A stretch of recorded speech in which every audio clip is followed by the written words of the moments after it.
Welcome to Houston Sports Talk with your host, Robert Land. Thanks for checking into the best Houston sports podcast, part of the National Bleav Network, presented by FanDuel. We are celebrating 12 years as a show this month. Back with me is Texans Analyst Jacob Barzilla, who's at Texans Probe on YouTube. Best new face on the Texans media landscape by far. Good to see you, Jacob. And let's get right into this because there's a ton to get into. Tight end Cade Stover out with a hairline fracture, so a shorthanded tight end group gets shorter. What do you do at this point to replace Stover? Yeah, I mean, at this point, you really don't, you've kind of run out of options. I think they wanted Irv Smith to kind of be this like third tight end once Brevin went down, but then he's out for the season as well. So you kind of have to turn to Harrison Bryant and Jakob Johnson, and hopefully they can give you something. I think you could also see maybe some British Brooks in a blocking role. He's not going to catch the ball out of the backfield or out of the tight end role a ton, but he can do some of the blocking stuff. So maybe he's active on game day compared to where he wasn't this week. It's just an unfortunate situation. You know, Stover was their tight end one in snap count this week. He played more than Schultz did. He did some good things. He led the team in receptions, which, I mean, wasn't saying a whole lot. He only had 20 yards, but he did lead the team in receptions. So it's unfortunate that the injury happens, and they've had a couple injuries as well, but you just got to turn to the next guy. And hopefully Harrison Bryant, you know, he's a decent depth tight end. So you're just going to have to get more from Dalton Schultz, which we'll see how that goes. Yeah, it's really strange because you thought the Texans have all these guys now that you can get the ball out too quick because, you know, you had Stover, Schultz, you throw in all the slot receivers that you had, but now both of those guys are gone. Stover's gone. So that's going to be something we're going to see how it plays out. And Jacob, outside of Owen Daniels, the Texans tight end history, it's totally jinxed. Think of the injuries, Jacob, as I rattle off these names: CJ Fedorowicz, Brevin Jordan, Tegan Catoriano, Caley Waring, and the most jinxed of them all, Benny Joppru. I doubt any of them were going to Pro Bowls, but man, Jacob, it'd be nice if they could put on a uniform more than a few times with all these guys. Yeah, and CJ Fedorowicz was pretty good. I remember, you know, that was kind of at the point when I started like really watching football and getting into the Texans. And I remember him being a pretty good player. He could never stay on the field. So it's unfortunate. What were your big takeaways from CJ Stroud in week one? I complimented him in our postgame show, even though the offense as a whole was anemic. Did any numbers pop out after you analyzed that game? Yeah, I thought he played well. You know, I've posted a couple different things. Really, the one knock you could put on his game, I think, from this week was probably just not taking some of the sacks that he took. Like, he took a couple of sacks that he could have avoided them. And that's part of the game with him. Like, he's not the greatest at avoiding sacks. He's not the greatest at avoiding pressure. You know, he tries to maybe do a little bit too much holding onto the ball sometimes, but that's kind of what you get with a guy that, you know, he can make plays out of structure. He can do these type of things. So you kind of have give and take there. But some of the numbers from him that stood out to me was, so he was second in catchable throw rate. He was seventh best in off target rate. So he was pretty accurate all day. Fantasy data points is what I'm using here. So that then they have a hero play rate. So basically, like, the quarterback has to bail out the offense essentially. So he was sixth. He had 7.4% of those. He didn't have any turnover worthy plays.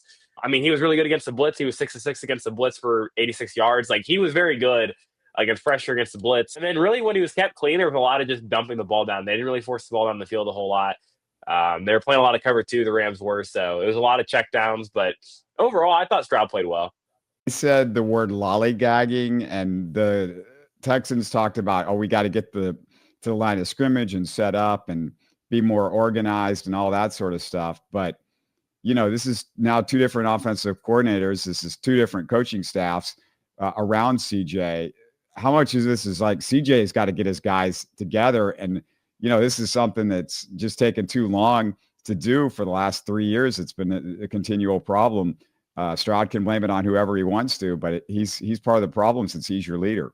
I think the thing with that is I guess it's hard to know if you're just getting the play call in late or what the situation is there. I didn't think they had as many issues. I know DeMeco talked about it. I didn't really think there was too many issues at getting to the line super late this time. I thought they did a better job with that than they had in past seasons. The main issues penalty-wise were, okay, so they had some false starts, which it happens. I get it. But I really thought one of the killer penalties was, I think it was a 1st and 10. They just picked up a first down, and they got to the line too quick. They went no huddle and they snapped it before everyone was set, which that's on Stroud. You can't snap the ball before everyone gets set. Like that's on him. But I think there's a certain amount of leeway that you give for the first game in a new scheme. I still think it's a process kind of learning the offense for everybody, including Stroud. So I'm not really too concerned about that. I didn't think it was as big of an issue as it was under Bobby Slowick. So I think it'll get fixed. I think I'm more so concerned about some other things on the offense versus getting to the line. I thought they did a decent job getting to the line quick enough, I thought. And I didn't think the adjustments, I thought they blocked basic things better. They picked up some blitzes better. So I didn't really think there was a ton of those type of issues compared to how they had last season. Interesting stat. I saw Jaylin Noel only 38% of the snaps on Sunday for the rookie, far fewer snaps than Hutchinson or Justin Watson, which would have shocked you, I think, coming into this season. Does it seem like enough for Noel, considering he was the most ideal slot target with Kirk and Berrios out? I'd like to see him more, but I do understand that Justin Watson played pretty well. So I get maybe wanted to see him more. I thought he did some nice things. And Xavier Hutchinson really had a pretty good game, if you will go watch the tape. I know he only had, 2 or 3 targets, but he was open a good amount. They just really didn't have time to get him the football. Like I said, they were hitting checkdowns, different things. I think as you see the offense progress, Xavier Hutchinson's a good player, and I think he's going to play well for them. I would like to see Jaylin Noel more. I'm a big Jaylin Noel fan. I've been a big Jaylin Noel fan since pre-draft, so I'd like to see him out there a little bit more, but I get why they rolled with Justin Watson and Xavier Hutchinson, who played pretty well in that game. I do think we're going to start seeing more of Jaylin Noel, though. I do expect, as the season kind of progresses, for that to be something that we see more of. After watching camp, were you just surprised at all the penalties and how the offense just looks totally disjointed, disorganized?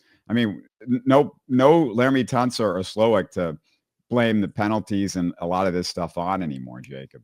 Yeah, I wasn't that shocked. I think I tweeted it, and I know people were not happy, but I tweeted it before the game that I thought the offense wasn't going to play well, and I thought the Rams were going to win that game in a pretty close game, which ended up happening. I just think it's a process when you're adapting a new offense a lot. It's a lot of new players in an offense as well. It's not a very talented offense right now. You're missing Christian Kirk. You're missing Joe Mixon. You're missing now Cade Stover. It's just not on paper a top tier offense. And I think it's just an adjustment period. I thought Nick Caley didn't call a great game. I thought he did some good things, but overall it was not good. It was very, very vanilla, which they can't be vanilla on offense because they're not talented enough to be vanilla on offense. So I think part of it is just the adjustment period, but I mean, part of it's just them not being a great offense. And I don't think they're going to be a great offense. So I think there's, good things. And I think there's some things that they can fix, but I also think some of these issues are just going to last for the season. All right. Well, I'm going to ask you the hard question then. Is there any reason that you saw any hope in the Texans offense from that game?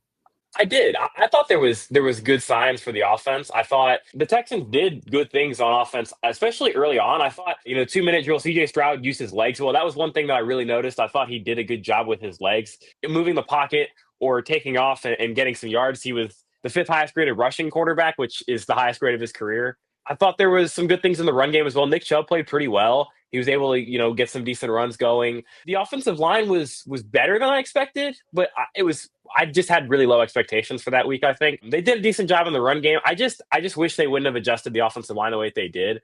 That was a decision I did not agree with. But I thought Stroud played pretty well in that game. I thought Chubb played pretty well.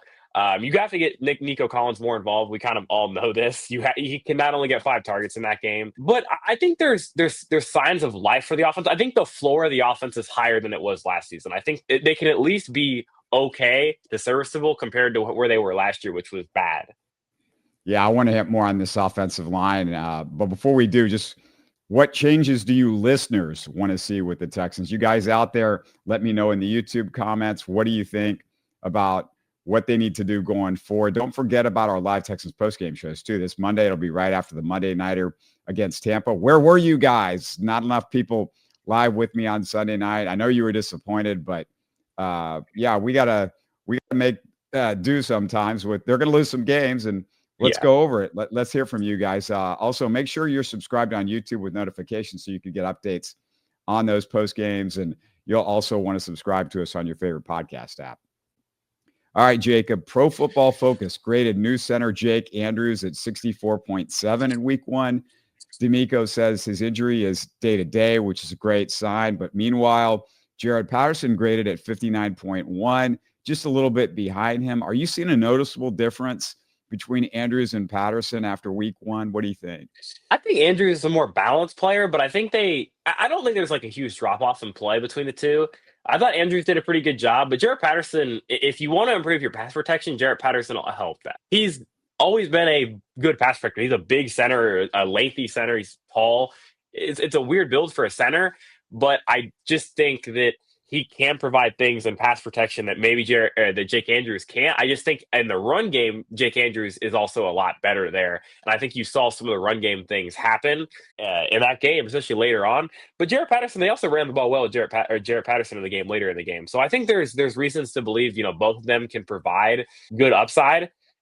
For this team, I think both are fine setters, but I'm more concerned about the guard positions and they're going to get from those spots. Very quietly, Laken Tomlinson Yeah, wasn't very good at left guard with a 38.8 pass blocking grade, 44.5 overall. How big of a bust is Drew Scruggs right now if they'd rather do musical chairs on the O-line or play this fading vet over somebody that you've invested a second-round pick in? Yeah, it doesn't look good for Juice Scruggs. The fact that Blake Fisher ran onto the field before he did is probably not a good sign. I don't really know what to make of Juice Scruggs at this point. I thought he had an okay preseason, but he struggles at basic things in gap run blocking, and that's what they like to do. So he's not going to play, I don't think. But I don't know why he's on a team if you don't trust him to play whatsoever. You had a guy like Jaylin Thomas who could play 5 different positions, and you went with Juice Scruggs. So I don't think he's the worst player in the world, so I don't know why they wouldn't just plug him in at right guard when Ingram was out. But I don't think Cam Robinson's good enough to like move around the whole offensive line for him. But it's not my decision to make at the end of the day. Yeah, Blake Fisher is not a guy that I really want to see. Whatever they think of Juice Scruggs, I do not want to see Blake Fisher anymore. He looks really terrible and a total bust right now. And, among the many reasons Nick Caley disappointed me Sunday was the musical chairs at running back. We talked about offensive line, but running back was also something that I wasn't expecting. It's not like, you would have figured that, after all the summer, you would know who's your guys. And Jacob, can you explain why Dameon Pierce played or deserves to be on this team right now? Honestly, after that game, I really can't. He was really bad. Like in many different ways, he was really bad. He was bad in pass protection. He dropped a pass out of the backfield. He ran the ball fine, I guess, on his 1 or 2 carries, whatever he had. But yeah, I don't get the Dameon Pierce thing at this point. I don't get the Dare Ogunbowale thing either. You drafted Woody Marks. You traded a 3rd-round pick for him. Play him. He's better than Dare catching the ball out of the backfield. He's a better pass protector than Dare is, who he had bad moments of pass protection like he did last season. Dameon Pierce, I think, can pass protect a little bit, but he doesn't seem to understand how pass protection works. Like, he knows who to block. He does fine, but he doesn't know how to block. He doesn't know who to block half the time. He's releasing on routes when guys are coming free, and he's on a release. So it doesn't make sense. At the end of the day, I think Nick Chubb, you got to play Nick Chubb a little bit more than you did in this game. He played well in that game for them. So play him more and let Woody Marks be the 3rd down back. Let him be the kind of the spill back to what you have in Nick Chubb. That would be my plan for the running back room. Yeah, I agree.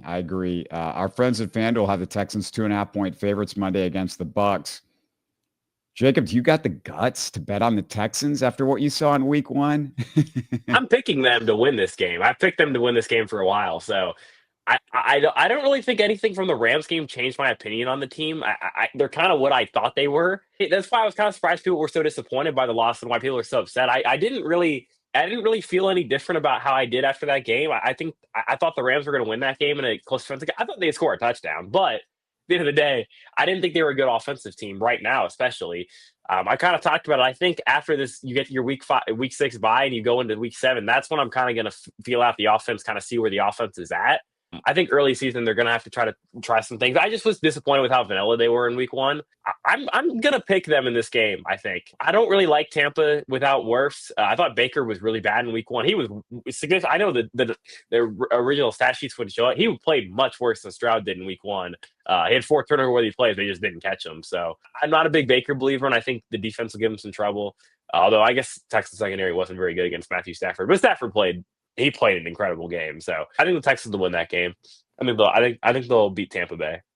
FanDuel has the over-under at 42.5. And in our post-game show, I said, I'm nowhere near ready to play the over on a Texans game if the number is over 6 touchdowns. Between their defense and offense, I don't know. Is the under easy money again this week, Jay? I have to This believe it week, is. yeah, this week's tougher, I think, than the last week. Last week, the under was obvious. I don't know how people didn't jump on that. They were going to go under that whole time. But this week's a little tougher. I think Tampa is a good offense, and I don't have a lot of confidence in their defense. I don't really like their defense. Todd Bowles, I know, has a respect around the league. I don't think he's a very good defensive coordinator, and I haven't thought that he is for a while. He does some things with stem pressures that could give the Texans trouble, but I don't really think he's great there. I think the Texans should be able to move the football. They moved the football okay against the Rams in certain situations. They just had bad penalties and turnovers. So I would probably stick with the under, but it wouldn't be as confident of a bet as it was last week for me.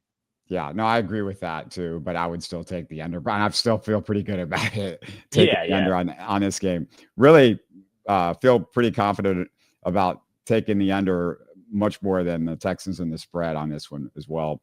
Are you worried about DeMeco's IQ as a defensive mind, considering his situational use of Jalen Pitre? No, I'm not. I thought Pitre has gotten a little bit too much slander the last couple of days. I don't really think he was bad in that game.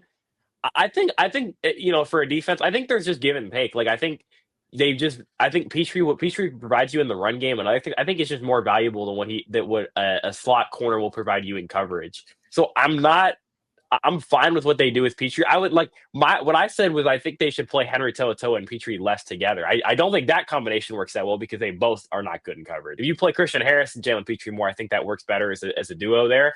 I would like to see less of probably Henry To'oTo'o versus Jalen Pitre, but I also think you could play Jalen Smith in the nickel a little bit. I think there's other ways you can kind of handle it, but I don't really think Jalen Pitre was bad in that game. I thought there was worse defensive backs for the Texans in that game, and it wasn't his necessarily fault in that game. I think he's not great in coverage, obviously. You know what he is, and that they paid him knowing what he was. So at the end of the day, you got to find a way to use him correctly, like you said. And so certain games are he's gonna have some issues. But I didn't think he was bad in that game necessarily. Yeah, I'm not talking about the entire game. I'm just saying DeMeco having Pitre again. We've seen this a couple of times before. We saw it against the Jets game on national television. Pitre's guarding the best wide receiver at the biggest moment of the game, at the end of the game, instead of, you do have these two guys named Stingley and Lassiter. They're supposed to be the two best cornerbacks in the NFL. And there's this guy named Puka Nacua that I think everybody knows what he can do. And it's how does this continue to happen where Jalen Pitre ends up out there in a big situation against one of those guys? If he is a problem as far as just where to put him in coverage in those situations, then just take him off the field in a 3rd and 7 when they're going to pass the ball and they're going to try to set up a matchup against him. Yeah, that's fair. I think you could probably play, you could move Kamari into the nickel if you want, play Jalen Smith on the outside. Because the problem with that is you can't move Jalen Pitre outside, obviously. So you'd have to just take him out of the game, like you said. You can play Jalen Smith, who they spent a 3rd-round pick on, so clearly they like him.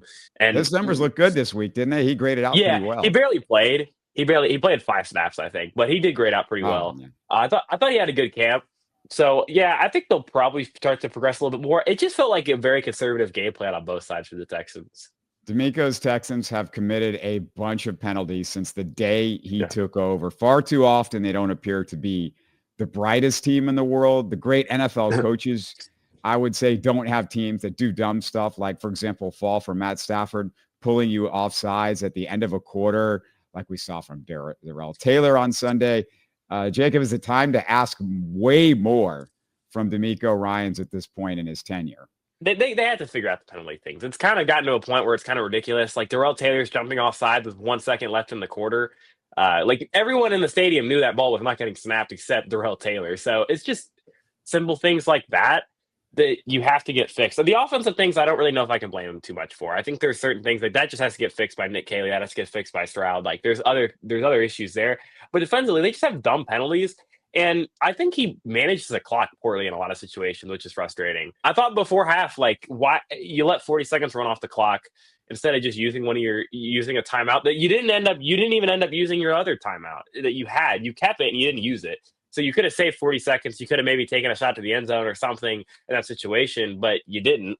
So I don't really get a lot of the clock management things that he does in a certain situations. I think he trusts his defense too much in late game situations almost. He plays it As in, like, we're gonna rely on the defense to win us this game, or we're gonna lose. Instead of, maybe, okay, if they score, we want to have time for our offense to go score. So I don't know. It probably comes down to just not having a lot of trust in the offense, which I understand. And one of the things that I know people were talking about, like the 4th and 1, where Titus Howard was complaining to him.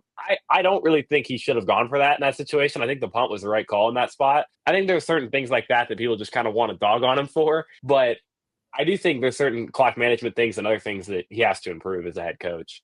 Yeah, let me just say about the clock management, because I was not happy with that. And everybody wanted to blame that last year and the year before on Slowick. But my feeling is CJ Stroud's the quarterback. This is something late half situations where it's like they're going for field goals instead of touchdowns with their timeout usage. That's something that, CJ Stroud should be in charge of.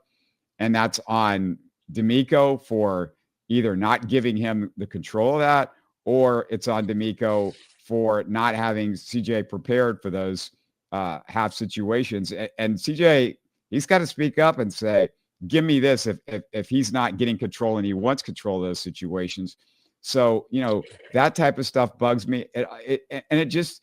You can't keep having a ton of penalties and you run out of people to blame it on. And you can say, oh, well, these are all offensive penalties and line penalties. And, it's not DeMeco because it's not his guys. Well, you hired Bobby Slowick. You hired Nick Caley.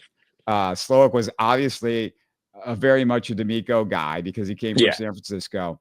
So at some point, the emphasis got to be pointed to DeMeco. The smile is pretty. He's got a nice, pretty smile. He's got a nice, positive demeanor. Supposedly people like him in the building and stuff like that. But I'm trying to win a championship, Jacob. And these little things are not so little when you're trying to win a championship. Yeah, they've had penalty issues the whole 3 years that he's been here, so that has to get cleaned up. It's gotten to the point now where it's pretty ridiculous that it hasn't. And I agree with what DeMeco said at the presser. Like, there are certain penalties that I'm okay with. Like, some of these unnecessary roughness penalties where you hit a guy over the middle, like, I'm okay with those penalties. The one that Henry To'oTo'o had, I don't mind that penalty. I don't think he's like, he goes in, Puka ducks his head and he hits him. Like, it's a bang bang thing. It's not like, I'm okay with those type of penalties. Those don't bother me.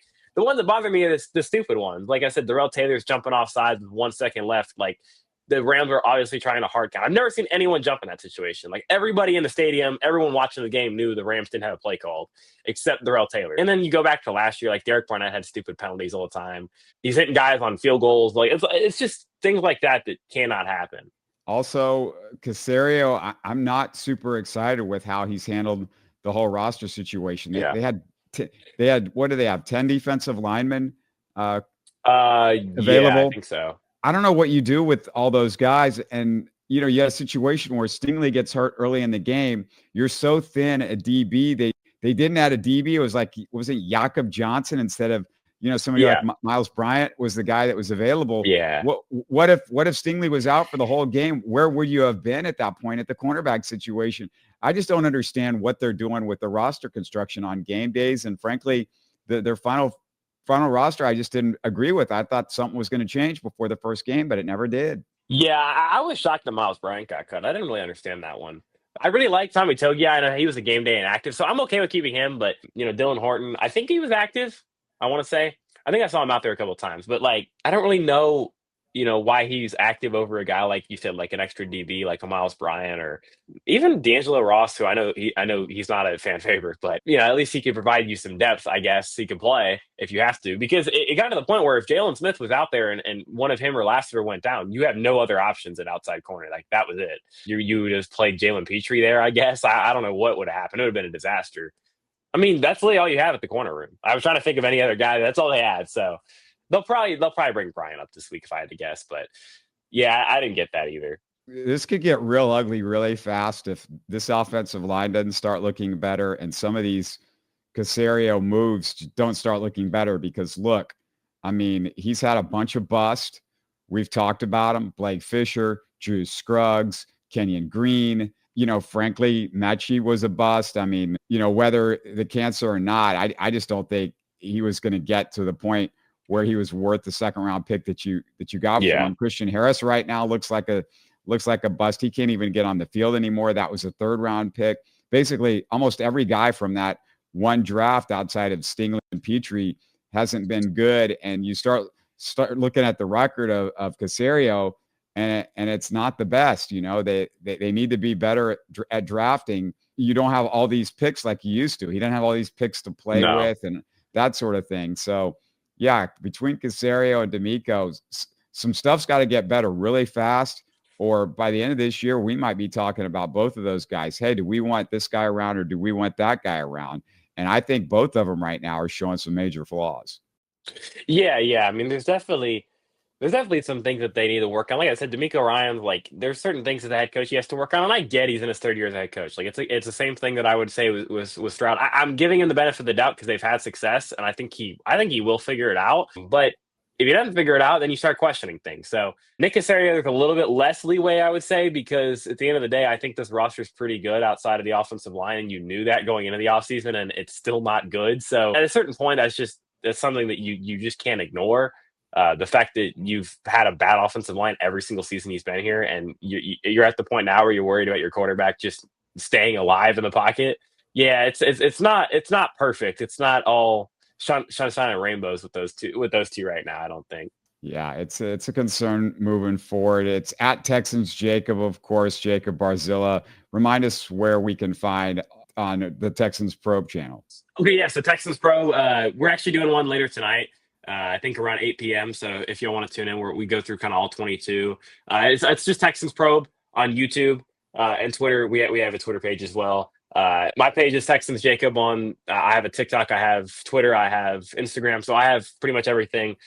You could drop a follow on there if you want. I don't post as much on TikTok and Instagram as I probably should, but Twitter's mainly where I post on. But yeah, I mean, we talked about this. I kind of really into like the numbers and stuff. So if you enjoy that kind of stuff, definitely drop a follow.